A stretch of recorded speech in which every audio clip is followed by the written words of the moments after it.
Hello there, welcome back to Jennie Designs with Paper and this month's episode of Christmas on the 25th, kind of, where I get a jump start on my Christmas cards and invite you along for the creative journey. So get comfy and let's get crafty. Today I am using some things I purchased at the end of last year. This is a Simon Says Stamp Spellbinders collaboration. It's a die and hot foiling set. I've got the manger scene, the snow globe scene, and some hot foil sentiments, and we're going to start with the hot foiling first. I did all of the die cutting off screen and any of the assembling off screen for the die cuts as well. So I'm taking the hot foil plate for the sentiments and I'm adding it to my glimmer machine, word side up, flat side down, and I have this kind of champagne or rose gold-ish colored foil. I'm going to put pretty side down on top of that hot foil plate. I'm covering it with a piece of Spellbinders hot foil paper.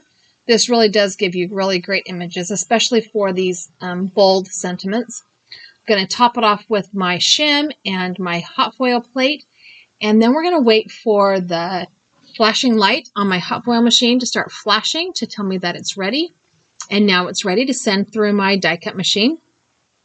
And I'm going to take it out and off camera send it through my Spellbinders die cut machine and bring it back into place.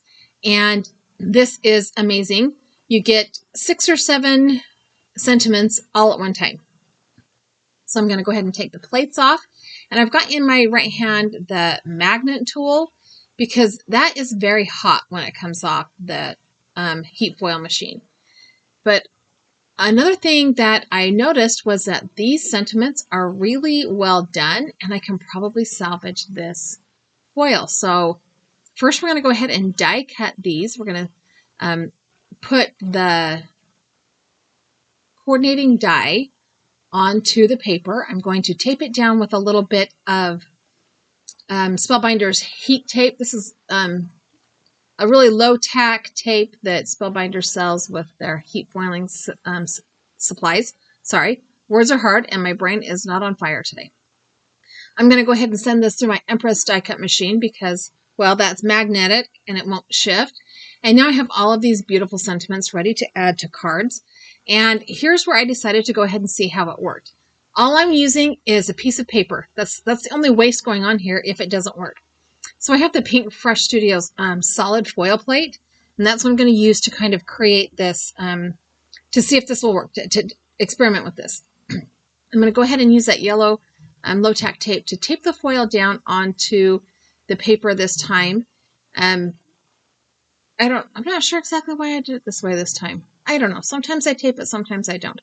Probably because it was warm and from going through the glimmer machine already, and so it was kind of curling a little bit. I'm guessing that's what my plan was. But I'm going to put the hot foil plate onto my glimmer machine. I'm going to stick this foil taped to the paper with the foil side down. I'm going to add the shim and the clear plate. And once this is hot and it stops flashing down there, I'm going to go ahead and run that back through my Spellbinders machine. My Spellbinders machine. And then I am going to, before I even take that foil off, which was a mistake, I should have taken the foil off and then die cut it, but I got ahead of myself. And I say it was a mistake because doing it this way caused the plastic that's on top of that foil to kind of separate a little bit. So it was a little bit harder to get the dies out. But here I have reverse sentiments for that sentiment strip, or that hot foil plate rather. I'm going to go ahead and just put these into my packaging and I'll have them the next time I pull out this Christmas sentiment set. All right, time to move on to the card. So I have die cut all of the pieces I need, and I have this piece of blue pattern paper that I'm going to run through an old Stampin' Up! It's like a damask pattern embossing folder. I'm just going to send this through my Empress machine, and it has a gorgeous texture. It was just something I did to add a little bit of interest to the background of the card. Not necessary, but it looks beautiful. I love how it turned out. So when we have our card, we're going to have a little white frame around it. The card is 4 1/4 by 5 1/2. The blue sheet is 4 by 5 1/4 inches. And these are the 2 pieces of the snow globe that we're going to use, and I'm going to use this Old Holy Night sentiment. So I want to do a little bit of ink blending on the circle here. I've pulled out some Distress Oxide inks and some foam blending, the foam blending pads. I'm starting with Wild Honey. All things the same, I would have added way more Wild Honey and a lot less fired Crackling Campfire, whatever color that is. Then we are on to Seedless Preserves and whatever that blue color is. I can't remember now all of a sudden. I can't remember. I'm going to add a little bit of water. I have this little mini Mr. Spritzer. I'm going to spritz it with spritz that page with a little bit of water. Not a ton because it's not watercolor paper. It's just white cardstock. So I'm going to spritz it and then pick it up with that paper towel. The paper towel has a little bit of a pattern in it, so it might leave a little texture, but I'm not going to hate that. And then I'm going to add some acrylic paint. This is white. I think it's dollar store, cheap acrylic paint. I'm going to add a little drop of this to a clear stamped block because that's the easiest thing to reach in my craft room, and add some more stars. So I realize that this is going up not on the 25th. That's because I forgot to publish it.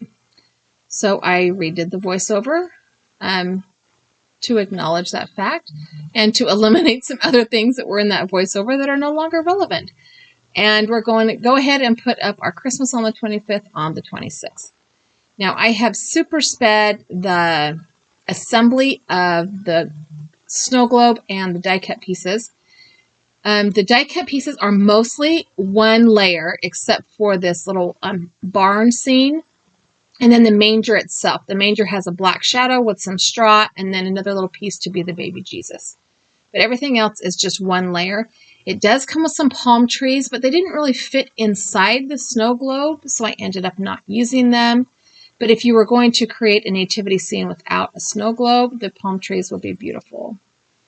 Now that I have this all assembled, we're going to go ahead and see. I'm trying to figure out if I want to put them in there, and yeah, they just don't. So we're going to go ahead and assemble our card. I am using liquid glue on the back of that embossed folder, or that embossed paper rather, because it gets down into the nooks and crannies, and double-sided adhesive might not. So this will just help it adhere a little bit better. And as long as the liquid glue is what is open and on my desk, that's what I'm going to use to put the whole card together, because why make it hard? So once I have that down, eyeball center, I'm going to go ahead and add some glue to the back of my snow globe that is really dirty from being ink blended on my glass work surface. But, you know, it's the back. Nobody will see it, so we don't care. I'm just going to center this. I'm holding onto it with some reverse clamp tweezers. I'm just going to kind of center this side to side, but a little bit toward the bottom, just because that's where I put it. I didn't really think too much about that. And after I hold it in place for a minute, I'm going to go ahead and add some glue to the back of the heat foiled sentiment strip.